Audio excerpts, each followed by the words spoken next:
حضرت خدیجہ رضی اللہ تعالیٰ عنہا اب دنیا کی وہ پہلی ہستی ہیں جنہوں نے اسلام قبول فرمایا۔ آپ نے سب سے پہلے حضور نبی کریم صلی اللہ تعالیٰ علیہ وسلم کی نبوت کی تصدیق کروائی۔ آپ دنیا کی پہلی خاتون ہیں جنہیں حرم رسول صلی اللہ تعالیٰ علیہ وسلم میں شرف زوجیت حاصل ہوا۔ آپ دنیا کی وہ پہلی خاتون ہیں جن سے حضور نبی کریم صلی اللہ تعالیٰ علیہ وسلم کی نسل کا سلسلہ جاری ہوا۔ حضور نبی کریم صلی اللہ تعالیٰ علیہ وسلم پر آپ نے اپنی ساری دولت نچھاور فرما دی، اور جب تک آپ زندہ رہی حضور نبی کریم صلی اللہ تعالیٰ علیہ وسلم نے دوسرا نکاح نہیں فرمایا۔ آپ امہات المومنین میں واحد ہستی ہیں جن سے رسالت مآب صلی اللہ تعالیٰ علیہ وسلم کی محبت پر ام المومنین حضرت عائشہ صدیقہ رضی اللہ تعالیٰ عنہا رشک فرمایا کرتی تھی۔ حضور نبی کریم صلی اللہ تعالیٰ علیہ وسلم حضرت خدیجہ رضی اللہ تعالیٰ عنہا کے روحقین اور متعلقین سے بھی شفیقانہ سلوک فرماتے تھے۔ حضرت خدیجہ رضی اللہ تعالیٰ عنہا کے سال وفات کو حضور نبی کریم صلی اللہ تعالیٰ علیہ وسلم غم کا سال قرار دیتے، اور حضرت خدیجہ رضی اللہ تعالیٰ عنہا جیسا کہ آپ سبھی جانتے ہیں کہ بہت رئیس اور تاجر تھی۔ پورے شہر میں حیرت انگیز سرگوشیاں ہونے لگی، اور سرگوشیوں میں منفی پہلو کوئی نہیں تھا۔ البتہ لوگ یہ خبر سن کر بہت حیران تھے کہ ایسی خاتون جس نے بڑے سے بڑے رئیس اور امیر سے امیر تاجر کے پیغام کو ٹھکرا دیا، مسترد کر دیا، ایک غریب اور سادہ سے نوجوان سے شادی پر تیار ہے۔ یہ سرگوشیاں شہر کے مختلف محفلوں میں ہوتی ہوئی اس خاتون کے عالیشان مکان تک بھی پہنچ گئی تھی۔ ایک سہیلی نے بہت رازانہ انداز میں کہا، میں نے یہ کیا سنا ہے؟ آپ نے فرمایا، کیا سنا ہے؟ کیا مجھ سے کوئی غلطی ہو گئی ہے کیا؟ اس سے غلطی سمجھوں تو غلطی ہے، بہر صورت تمہاری دولت، تمہارا عالیشان گھر، حسب نسب، تمہارے مال و تجارت سے لدے ہوئے اونٹ، ان سب کی موجودگی میں شہر کے امیروں اور رئیسوں سے کسی کا انتخاب کر لیتی۔ ایک اور سہیلی نے کہا، تم چاہو تو آس پاس سے کوئی بلند پایا رشتہ مل جائے۔ ایک سہیلی تو بہت دور کی لائی، تم نے انتخاب بھی ایسے نوجوان کا کیا جس کے ماں باپ اس دنیا سے رخصت ہو چکے، اور وہ خود اپنے چچا کی زیر کفالت ہے۔ جب سب سہیلیوں کی گفتگو ہو چکی تو خاتون نے بہت ملامت اور نرمی سے کہا۔ حضرت خدیجہ رضی اللہ تعالیٰ عنہا نے جواب دیا، دولت کیا ہے، آج ہے کل نہیں رہے گی۔ عالیشان مکان کی زندگی کیا ہے، لمحوں کی زندگی ہے۔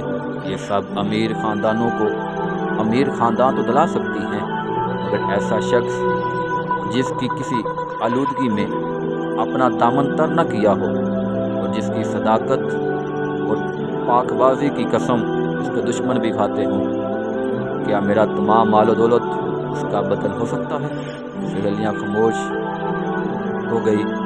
وہ شخص جس کو تم غریب اور بے یار و مددگار سمجھتی ہو، اس خاندان سے تعلق رکھتا ہے جس خاندان کے ہم حلف رہے ہیں۔ وہ بنو عبد مناف کا ستارہ ہے، اور میں بنو عبد العزیز سے تعلق رکھتی ہوں۔ ہمارے خاندان نے ہمیشہ بنو عبد مناف کا ساتھ دیا۔ سہیلیوں کو یقین ہوتا جا رہا تھا۔ ان کی سہیلیوں نے جو فیصلہ کیا، تم لوگ اس شخص کو صرف ظاہری طور پر جانتی ہو۔ معلوم ہے کہ وہ جب میرا مال تجارت لے کر گیا تھا تو اس نے سب سے زیادہ نفع دیا۔ میرا غلام میسرہ ہمراہ تھا، اس نے جو کچھ دیکھا وہ تمہیں متحرک کر دے گا۔ کوئی معجزہ یا کوئی کرشمہ، ایک معجزہ ہو تو کہوں، اس شخص کی دیانت، اخلاق، شرافت، ایمانت کی تو دنیا قسم کھاتی ہے۔ یہ اس کی ذات کے ناقابل تردید معجزے ہیں۔ سفر تجارت کے دوران کوئی ایسی بات نہیں ہوئی جو اخلاقی کمزوری میں شمار ہو، نہ راستے میں، نہ کاروبار کے وقت، نہ کسی بت کی قسم ان ہونٹوں سے سنی، اور نہ ہی کسی بت کی قسم ان ہونٹوں سے سنی۔ तुम ने इतनी सारी तारीफ़ें कर दी कि मुझे तुम्हारी करीबी सहेलियां होने के नाते इस बारे में कुछ ना कुछ करने की तहरीर हो रही है। एक सहेली नफीसा बिनते मुबीना इस तमाम गुफ्तगू का लाभ समझ चुकी थी। अभी एक बात और सुन लो, ये जो तुम में से एक ने कहा कि उनके वालिदैन नहीं हैं और एक चच्चा की कफालत में हैं, तो तुम्हें मालूम होना चाहिए कि एक ऐसा चच्चा जो काबिल रश्क है वो इन्हें अपने फर्जंदों से ज़्यादा चाहता है।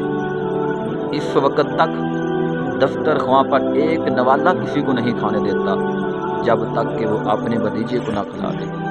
अपने भतीजे की जान की हिफाजत के लिए उनके बिस्तर पर अपने बच्चों को खिला देता है। नफीसा ने कहा, ठीक है, मैं तुम्हारी एक एक बात का मतलब समझ गई। ऐसा लगता है कि तुमने अपने पहले 2 शोहरों की वफात के बाद तन्हा रहने का जो इरादा किया था, तुम इस पर अब इसरार नहीं कर रही।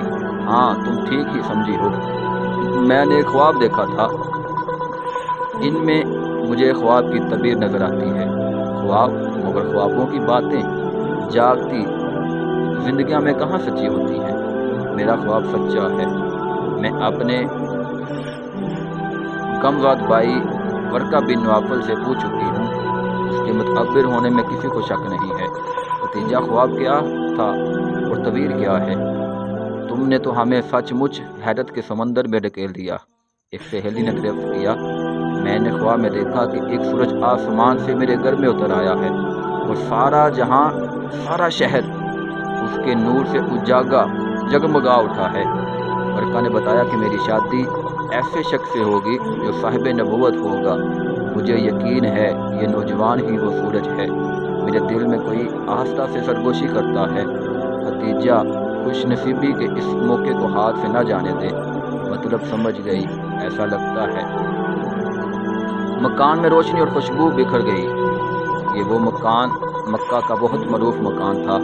एक तजारती शहर में यूं तो और भी अमीर ताजर थे जिनके काफिले दूर दराज के शहरों को माल ले जाते थे और दौलत कमा कर लाते थे, मगर इस घर की शान निराली थी। यहाँ से जो तजारत काफिला रवाना होता था उसे देखकर अहले मक्का रश करते थे। कुछ लोग हसद की आग में भी ज़रूर जलते होंगे, मगर हादसों की कभी ये हिम्मत नहीं होती थी कि वह अपने दिल की आग अपने होठों तक लाएं। जब तजारत काफिला लौट कर आता तो दौलत देखकर लोगों की आंखें बंद हो खुली की खुली रह जाती है। ये घर खतीजा बिनते खुलीद का घर था। हज़रत खतीजा खुलीद बिन अहद में ज़िंदगी बसर कर रही थी और जहालत का ज़माना था।